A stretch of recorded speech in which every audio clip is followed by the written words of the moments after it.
لله رب العالمين والصلاة والسلام على سيد الأنبياء والمرسلين أما بعد أعوذ بالله من الشيطان الرجيم بسم الله الرحمن الرحيم أمن يجيب المضطر إذا دعاه ويكشف السوء ويجعلكم خلفاء الأرض أإله مع الله قليلا ما تذكرون۔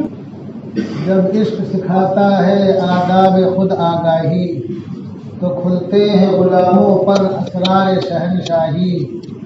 عطار ہو رومی ہو راضی ہو غزالی، عطار ہو رومی ہو راضی ہو غزالی، کچھ ہاتھ نہیں آتا بے آہ سحر گاہی۔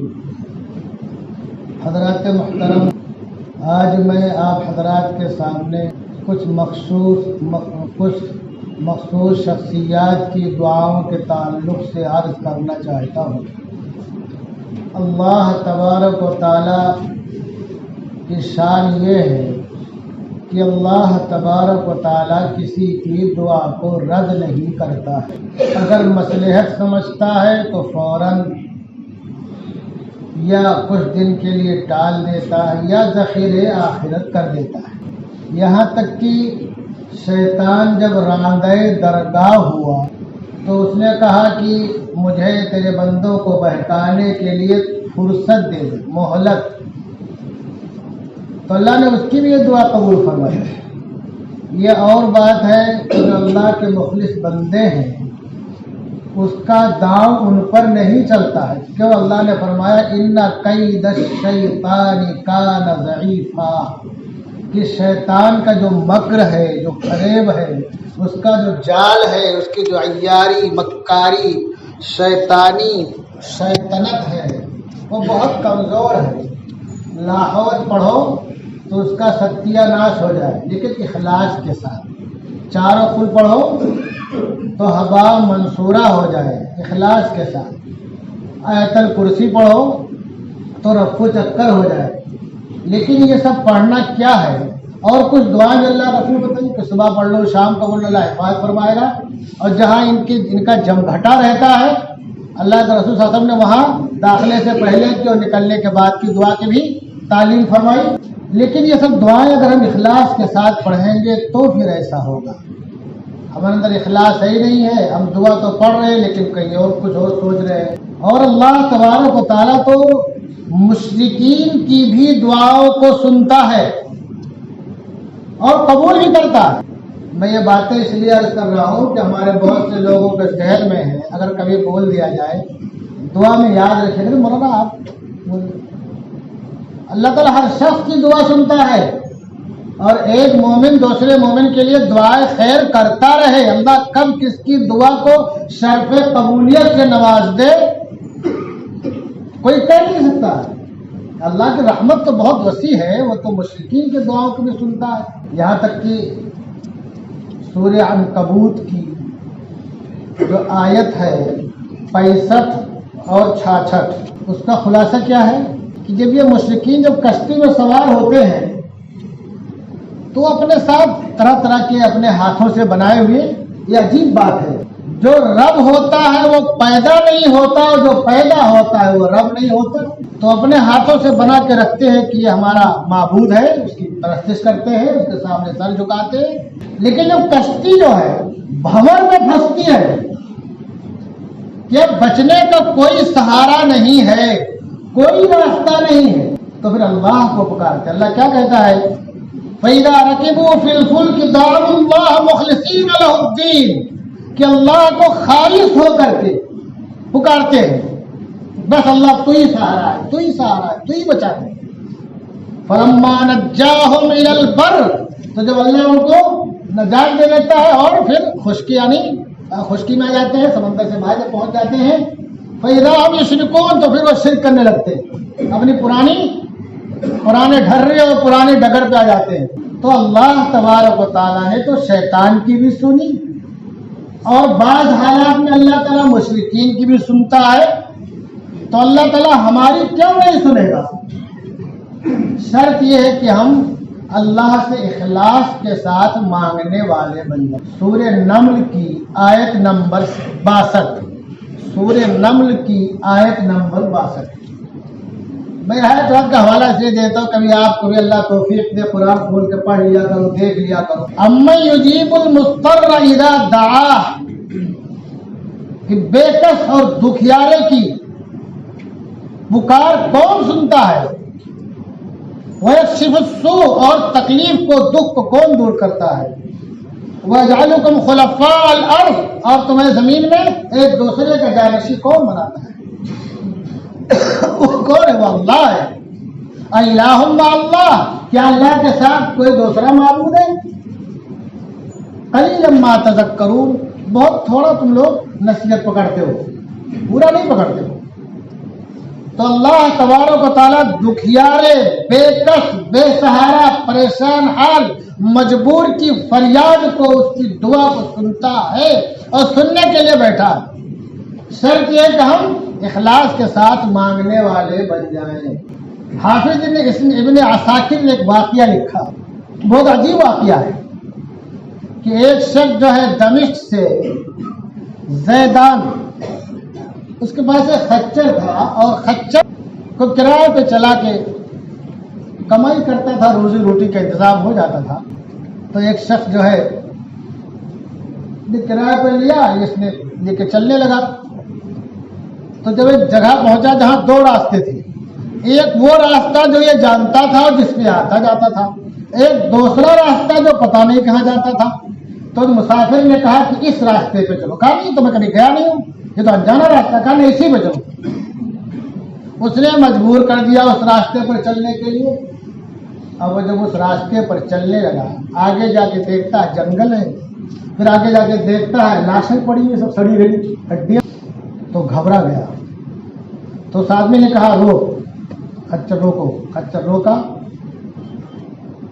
اب وہ آدمی نیچے اترا، اس نے اپنے اظہار کو صحیح کیا اور خنجر نکالا۔ اس نے بہت منت سماجت کی، اللہ کا واسطہ دیا کہ چھوڑ دے بھائی، تو مال لے لے، خچر لے لے، مجھے جانے دے۔ کہا وہ مال و خچر تو میرا ہو ہی گیا ہے، لیکن میں یہ چاہتا ہوں کہ تم کو زندہ لے جانے دوں۔ اس کو یہ تھا کہ بچ کے جائے گا تو راز فاش کر دے گا۔ اب اس نے بھاگنا شروع کیا، پکڑ لیا پیچھے سے۔ پھر اس نے منت سماجت نے کہا اچھا ٹھیک ہے تم مجھ کو مار دینا، لیکن مجھے 2 رکعت نماز پڑھنے کی مہلت دے دو۔ کہاں ٹھیک ہے، مہلت دے دیا اس نے۔ وہ بولتے ہیں کہ جب میں نے نیت باندھی تو کچھ زبان پہ چڑھ ہی نہیں رہا تھا، زبان چڑھ ہی نہیں تھی، کیا پڑھوں، اتنا حواس واختہ تھا۔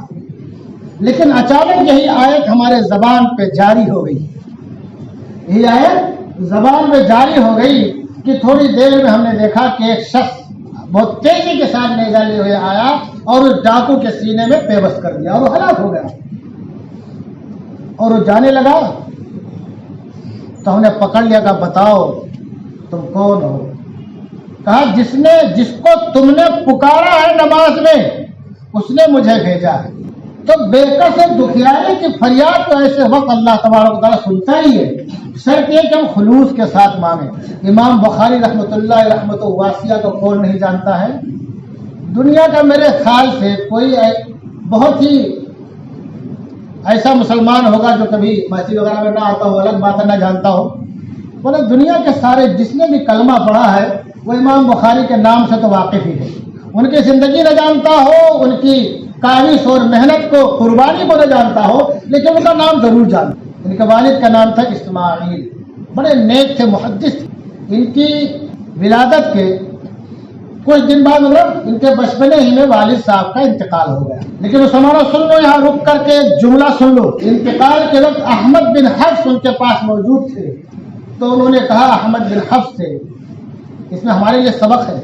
آج ہم جو بولتے ہیں ہماری اولادیں نافرمان ہے، مولانا کیا کیا جائے، بچہ مانتا نہیں۔ انہوں نے احمد بن حفص سے کہا کہ ہمارا جو بھی مال ہے اس میں حرام تو کچھ ہے ہی نہیں، اور مشکوک بھی نہیں ہے، اس میں شبہ بھی نہیں ہے، یعنی اتنا پاک صاف مال ہمارا ہے۔ مطلب میں جو مال چھوڑ کے جا رہا ہوں بہت پاک صاف چھوڑ کے جا رہا ہوں۔ ان کا انتقال ہو گیا اور امام بخاری رحمۃ اللہ علیہ بچے تھے، ترکے میں بہت ڈھیر سارا مال ملا ترکے میں۔ ہماری طرح نہیں کہ باپ مر گیا تو خالی بیٹا لے کے بیٹھ گیا، مرا ہے شوہر تو بیوی کا بھی حصہ ہے، بیٹیوں کا بھی حصہ ہے، اگر اس کے ماں باپ زندہ ہے تو ان کا بھی حصہ ہے. تو شرعی اعتبار سے جو حضرت کا حصہ بننا تھا بچپنے میں کافی مقدار میں تھا. اب کرنا ایسا ہوا کہ کچھ دن کے بعد ان کی آنکھ کی روشنی چلی گئی، ماں بیوہ ہو گئی تھی، وہ بہت بڑا غم تھا. اب ایک دوسرا غم کہ بیٹا جو ہے بینائی سے محروم ہے. اس میں سبق ہے ہماری ماں اور بہنوں کے لیے بھی. ایسے عالم میں کیا کرنا چاہیے؟ ہماری ماں بہنیں پتہ نہیں کہاں کہاں پہنچ جاتی ہیں، جس سے اللہ اس کے رسول نے منع کیا، اور جن جن جگہوں پہ جا کے ماتھا ٹیکتی ہیں ان لوگوں نے بھی منع کیا، منع کرنے ہی کے لیے آئے تھے.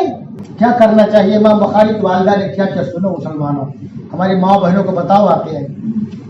وہ اللہ کے سامنے روتی گڑ گڑاتی اور اللہ سے مانگتی. دیکھو بیٹے کی پرورش و پرداخت میں حرام تو چھوڑو، کوئی شک والا لقمہ بھی نہیں گیا. اور ماں بھی بہت نیک صالح، ایک محدث کی بیوی ہے. یہاں تک کہ ایک دن خواب میں دیکھا کہ حضرت ابراہیم خلیل اللہ علیہ السلام تشریف لائے اور کہا کہ اللہ نے تمہاری سن لی اور تمہارے بیٹے کی بینائی یعنی روشنی واپس آ گئی. صبح جب بیدار ہوئی اور بیٹے کو دیکھا تو روشنی بہت تیز ماشاءاللہ. اور کچھ لوگوں نے لکھا کہ اللہ نے ایسی روشنی عطا فرمائی کہ آپ چاندنی رات میں بھی بہت تیزی کے ساتھ لکھتے اور پڑھتے تھے. تو کیا ماں کی دعا کا ثمرہ، ماں کی دعا کا ثمرہ، اور جب ماں اپنے بیٹے کی بینائی کے لیے اللہ سے دعا کرتی رہی ہوگی تو کیا بیٹے کے نیک اور صالح اس کے حافظے کے لیے دعا نہیں کرتی رہی ہوگی؟ ماں کی دعا کا ثمرہ کیا ہوا کہ آگے چل کے آپ عظیم محدث بنے، اور اتنے عظیم محدث بنے کہ آپ کی سے جو کتاب منسوب ہے اصح الکتب بعد کتاب اللہ کہا جاتا ہے اس کو. اور حافظہ کتنا مضبوط تھا کہ ایک بار بغداد کا سفر کیا تو ہوتا ہے حسد، یہ ایک ایسی بیماری ہے جو ہر خاص و عام میں پائی جاتی ہے. تو وہاں کے علماء اور مشائخ اور محدثین نے 10 آدمیوں کو کھڑا کر دیا بھرے مجمع میں، پہلے سے تیار کر کے رکھا تھا. ہر ایک آدمی نے 10 حدیث سنائی سند کے ساتھ اور حدیث کے متن کے ساتھ. سند مطلب کہ فلاں فلاں فلاں فلاں، پھر آگے حدیث کیا.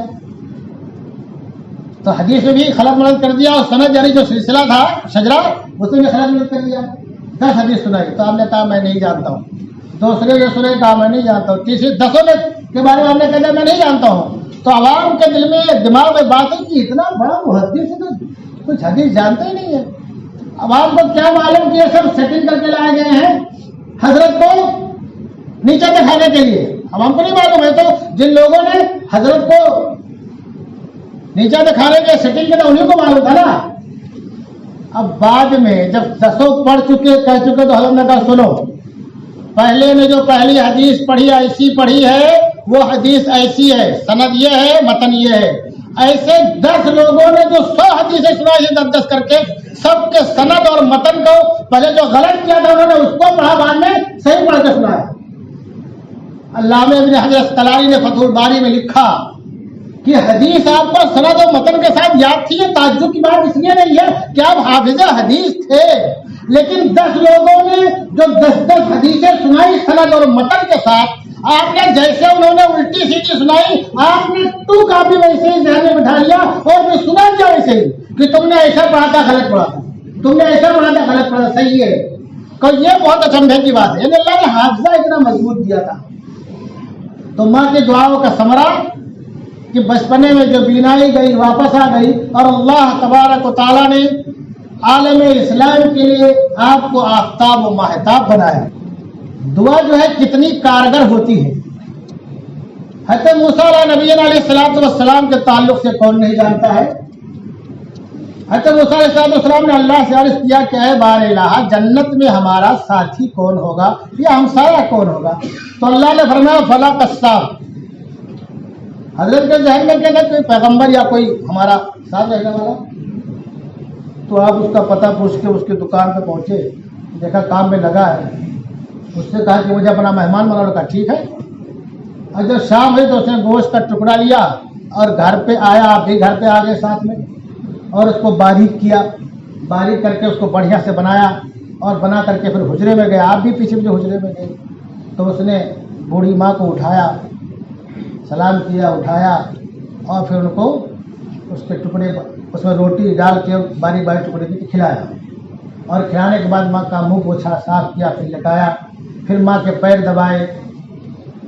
اور جب ماں سونے لگی تو چادر اڑا دیا اور پیشانی کا بوسہ دیا. تو ماں نے کان میں کہا, کچھ کہا. تو حضرت جب باہر آئے تو حضرت کہا یہ کون ہے بڑھیا؟ کہا میری ماں ہے. اور کہا روز میں یہ کام کرتا ہوں. ہمارے نوجوانوں سن لو, کوئی تم سے یہ نہیں کہتا کہ تم بیوی کی نہ مانو, بیوی کی مانو, لیکن جو ماں کا حق ہے وہ ادا کرو. دوسرے کے سہارے اور نوکروں اور خادموں کے سہارے ماں کو مت چھوڑو. آج بھی دنیا میں ایسے لوگ ہیں جو ماں کی پوری خدمت خود کرتے ہیں. ہمارے دوست حافظ طفیل صاحب یہاں پہلے پڑھاتے تھے سعودیہ میں, وہ جس کفیل کیا وہ 4-5 بھائی ہیں, ان کی ماں بھی مر گئی کفیل کی. ماں کا مکان الگ تھا. وہ بتاتے تھے کوئی گھنٹہ منٹ سیکنڈ ایسا نہیں ہوتا تھا کہ کوئی بھائی اس کے پاس نہ ہو. کوئی نہ کوئی بھائی ماں کے پاس رہتا تھا 24 گھنٹہ. ایک بھائی جب کوئی دوسرا آ جائے گا تب جائے گا. ایسا بھی نہیں جو ماں کے پاس ہے دوسرے کو فون کر جلدی آ جاؤ مجھے جانا, کچھ نہیں. وہ جو بھائی رہتا تھا فخر سے رہتا تھا. کوئی بھائی اپنے مرضی سے آتا تھا تو وہ وہاں سے ہلتا تھا. اور ہم تو پھر صاحب خود واقعہ ہے, میں گاؤں میں جا کے ملنے گیا تو ماں ان کی بڑی ضعیف ہے. تو بولے جب میں گھر پہ پہنچتا ہوں تو ماں کی ساری خدمت اپنے ذمے لے لیتا ہوں. کپڑا لتا بھی دھلتا ہوں, ایک چندی بھی دوسرے کو نہیں دھلنے دیتا ہوں ماں کی. تو بیوی کے مارو ٹھیک ہے, اس کے بھی حقوق ہیں, اس کے تعلق سے واجبات ہے, اس کو خرچہ دو اور پورا خیال رکھو, اس کا حق ادا کرو. لیکن ماں کا حق مت مارو. خادموں کے سہارے, دوسروں کے سہارے, دوسرے بھائیوں کے سہارے, بہنوں کے سہارے مت چلو. آج کل کیا ہوگا لوگ ماں کو بہن کا بھیج دیتے ہیں, بلکہ کچھ خرچہ دیتا ہوگا سنبھال تو. ارے پراپرٹی تو نے اکیلے ہڑپ کر لیا باپ کی, بہن تو کچھ دیا نہیں, ماں کو بھی نہ بہن کا ڈھکیل دیا. تو کیا بولتے پریشانی بولتے مولا برکت نہیں ہو رہی. کیا برکت ہوگی؟ جو برکت تھی تم نے الگ ڈھکیل دیا. تو کہا میں ڈیلی یہ کرتا ہوں, اپنی والدہ ہماری والدہ ہیں. تو کہا اچھا بتاؤ تمہاری ماں نے تمہارے کان میں کیا کہا؟ کہا میری ماں ڈیلی جب میں آخر میں چلنے لگتا ہوں تو میرے کان میں بولتی ہے کہ اللہ تعالیٰ میرے بیٹے کو موسیٰ علیہ السلام کا ساتھی بنا جنت میں. تو میں مسکرا کے رہ جاتا ہوں. میں یہ سوچتا ہوں کہ میری ماں بہت ہی بھالی ہے. موسیٰ علیہ السلام تو سنا میں عظیم پیغمبر ہے, اور میں کہا ایک ادنا آدمی مجھے موسیٰ علیہ السلام کا ساتھ جنت میں کیسے ہو سکتا ہے؟ تو موسیٰ علیہ السلام نے کہا سنو, اللہ نے تمہاری دعا قبول کر لی ہے اور میں ہی موسیٰ ہوں, میں ہی موسیٰ ہوں. تو ماں کی دعا جو ہے اتنی عظیم دعا ہوتی ہے, اور کسی کی بھی دعا عظیم ہوتی ہے, کسی کی دعا کم نہیں ہوتی ہے. اب آگے جو میں بتانا چاہتا ہوں, آپ نے ابھی اس وقت بار بار سنتے ہیں نا الغانم المفتاح کا نام. اصل مجھے وہی بتانا تھا خلاصہ, الغانم المفتاح کا نام. میں یہ کہنا چاہتا ہوں کہ مائیں آج بھی ایسا بچہ جنتی ہے جو بچے دنیا میں اسلام کا نام روشن کرنے والے بنتے ہیں. غانم المفتاح جڑواں پیدا ہوا, ایک دوسرا اس کا بھائی بالکل صحیح سالم یا بہن جو بھی ہو, اور یہ معذور. پیٹ میں تھا تبھی معلوم پڑ گیا ایک بچہ معذور رہے گا. لوگوں نے کہا صاف کرا دو, میں نے کہا نہیں. میں نے کہا نہیں, سن لو ہمارے نوجوانوں اور بھائیوں, ہم تو کیا کرتے ہیں, ایک پیدا ہو گیا, دوسرا ہو گیا مشکل سے, اور تیسرے میں تالا لگا دیتے ہیں. یہاں دو ساتھ میں آ رہے ہیں اور ایک کو ہاتھ ایک کو پیر رہے گا ہی نہیں. ماں نے کہا نہیں. ماں نے کہا شوہر سے داہنا پیر میں بن جاؤں گی اور بایاں پیر تم بن جانا. جو تالا لگا دیتے ہوگا, یا ہمارے نوجوان آج کل شادی جلدی نہیں کرتے, 30 سال 35 سال گزر جاتے. کیوں نہیں شادی کرتے ہیں؟ بولتے تازہ دودھ جو مارکیٹ میں مل رہا ہے تو بھینس گھر میں باندھنے کی کیا ضرورت ہے, گناہ پہ گناہ, گناہ پہ گناہ, گناہ پہ گناہ. تو بعد میں کہتے ہیں مولانا دعا کر دو. ارے سارا کام مولانا کے دعا سے ہو جاتا تو اتنی پریشانیاں کیوں آتی؟ کچھ اسباب بھی اختیار کرو. بھائی نکاح نہیں کرو گے تو برکت کیسے پیدا ہوگی؟ تو آج بھی ماں ایسی ہیں جو بچوں کو اس انداز سے تربیت کر کے بزرگوں کی یاد تازہ ہو جاتی ہے. اور ماں باپ نے کیا کیا, آج ہمارا یہاں ہوتا تو کیا سوچا, بچہ بڑا ہوشیار ہے, اس کو یہ تو اپاہج ہے, اس کو کیا کرو, اس اچھے اسکول میں ڈال دو تاکہ انجینئر بن جائے, ڈاکٹر بن جائے, روزی روٹی کمائے عزت سے. اس نے حفظ کیا ہے, اس نے حفظ کیا ہے, پہلے حافظ قرآن ہے, آج ہمارے یہاں عربی تعلیم کا نظام کیا ہے گھروں میں؟ ہمارے جن لوگوں کو اللہ نے پیسہ دے دیا وہ اپنے بچوں کو مکتب میں نہیں بھیجتے ہیں، گھر پہ کوئی آ کے پڑھا کے چلا جائے گا۔ اور اکثر لوگ جو پڑھوانے والے ہیں، سن لو بہت غور سے بول رہا ہوں، بہت کھل کر بول رہا ہوں، جو لوگ پڑھوانے والے ہیں اگر وہی اپنے بچے کو کسی مضمون کے لیے کسی کوچنگ کلاس میں بھیجیں گے، بچہ تمہارا جائے گا پڑھنے پھر آئے گا، تم جاؤ گے چھوڑنے پھر لے کر کے آؤ گے، اور کوچنگ کلاس میں پتہ نہیں کیا کیا کرے گا، حکومت کرے گا کہ ادھم مچائے گا کہ ہلہ دنگا کرے گا، پتہ نہیں تم کو ہے۔ چھوڑنے جاتے ہیں، لے کے آتے ہیں اور کافی ٹائم دیتے ہیں اور فیس دبا کے دیتے ہیں، کوچنگ کلاس والا جو بولے گا وہ فیس دیں گے۔ اور ہماری دینداری کا عالم کیا حال ہے، پیسہ دے دیا تو گھر پہ کسی کو بلا لیں گے عربی پڑھانے کے لیے، مولانا پڑھا دیجیے، اور فیس دے دیں گے۔ اتنی بھی فیس نہیں دیتے ہیں جتنا کہ اپنے بچے کو کوچنگ کلاس میں اپنی بائک سے چھوڑنے لانے لے جاتے ہیں، تیل لگتا ہے اتنی بھی فیس نہیں دیتے۔ تو برکت آئے گی، تمہارے بچے دیندار ہوں گے۔ دیندار ہونے کے لیے پہلے دین کی عظمت ہونی چاہیے، اور جو دین کے نالیاں ہیں، جو دین کے نلے ہیں، جو دین کے چشمے ہیں، جو جہاں سے سوتے پھوٹتے ہیں، ان کا احترام ہونا چاہیے، ان کی قدر و منزلت ہونی چاہیے، تب اللہ تعالیٰ تمہاری نسلوں کو دیندار بنائے گا۔ الغالب المفتاح اگر دیندار ہے تو اس میں غالب المفتاح کا کوئی بہت بھاری کمال نہیں ہے، جو بھاری کمال ہے اس کی ماں کا بڑا کمال ہے کہ پیٹ میں رہتے ہوئے معلوم پڑ گیا میرا بچہ اپاہج ہے، پھر بھی کہا ہے تو دنیا میں ایک پیر میں بن جاؤں گی اور ایک پیر تم بن جانا، اور اپنے بیٹے کو حافظ بنایا اور دنیاوی تعلیم بھی دیتے چلے گئے۔ دنیاوی تعلیم بھی، وہ گریجویٹ ہے، کئی کتابوں کا مصنف ہے، بہت سے مضامین اس نے لکھے ہیں، اور کمپنی کا مالک بھی بن گیا۔ وہ اسکیم کی کس کی اللہ نے نوازا کہ نہیں نوازا؟ اللہ نواز رہا، دین بھی دیا دنیا بھی۔ اور سن لو، اور دیندار ایسا کہ اس کے ایک آیت پڑھنے سے، سورہ حجرات کی آیت نمبر 13 جو اس نے تلاوت کی ہے، سورہ حجرات کی آیت نمبر 13 جو اس نے تلاوت کی ہے، ہمارے نوجوانوں سے، بوڑھوں سے، بچوں سے نہیں بول رہا میں، بوڑھوں سے پوچھو سورہ حجرات قرآن میں ہے بھی کہ نہیں؟ کون بتائے گا؟ کوئی بتائے گا؟ بولو آیت نمبر 13 سورہ حجرات کی نکال کے دکھا دو، نکال کے دکھا گیا کیوں؟ اس نے جب تلاوت ہی نہیں کرتے ہیں اور ہم نے بچپن میں محنت سے پڑھا ہی نہیں ہے، بس بہت زیادہ ہو گیا، آج 2 رکعت پڑھ کے چلے گئے۔ اس نے سورہ حجرات کی آیت نمبر 13 کی جو تلاوت کی ہے، پوری دنیا میں ایک پیغام گیا، اور پیغام کیا گیا؟ پیغام یہ گیا کہ اسلام ایک ایسا مذہب ہے جو برادری واد پر یقین نہیں رکھتا ہے، جو خاندانی، قبائلی اور عصبیت سے بھرے ہوئے نظام پر یقین نہیں رکھتا ہے، سارے انسانوں کو ایک سمجھتا ہے اور آدم کی اولاد سمجھتا ہے۔ اس کا یہ پیغام جانا تھا کہ بہت سے لوگ حلقہ بگو سے اسلام ہو گئے۔ جو لوگ حلقہ بگو سے اسلام ہوئے ہیں ان پر زیادہ محنت نہیں کرنی پڑی ہے، ان میں سے اکثر لوگوں نے اس آیت کو سنا اور سننے کے بعد اس آیت کا ترجمہ دیکھا اور اس آیت کی تفسیر دیکھی اور اس کا پس منظر دیکھا، پھر مسلم دنیا پہ نگاہ ڈالی اور کتابوں میں نگاہ ڈالی، مضامین میں نگاہ ڈالی، اور جناب رسول اللہ صلی اللہ علیہ وسلم کی زندگی میں جو مساوات، برابری، عدل و انصاف تھا اس پر نگاہ ڈالی تو سمجھ گئے کہ اسلام ایسا سچا پکا مذہب ہے جو سارے انسانوں کو برابر سمجھتا ہے، کسی ان کے ہاں کوئی اونچ نیچ نہیں ہے، چھوت چھات نہیں ہے، ان کے یہاں ایسا نہیں کہ کوئی خدا کے سر سے پیدا ہو گیا اور باقی سب اس کے بگاڑ کے لیے۔